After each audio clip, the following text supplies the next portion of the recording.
দেখুন বন্ধুরা, আমি এবার আমার প্রিয় গাছটাকে পেরে করব।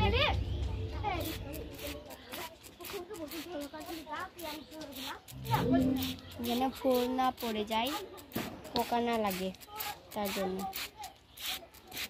এই আমগুলো খেতে খুব মিষ্টি। নিচে দিকেও পেরে করে দেবো, কিন্তু পোকা না লাগে।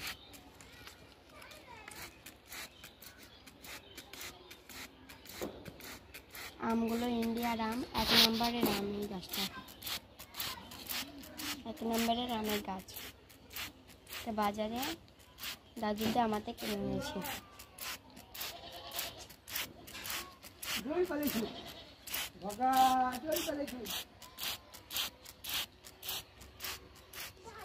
দেখেন বন্ধুরা, আমার পেরে করা হয়ে গেল। এবার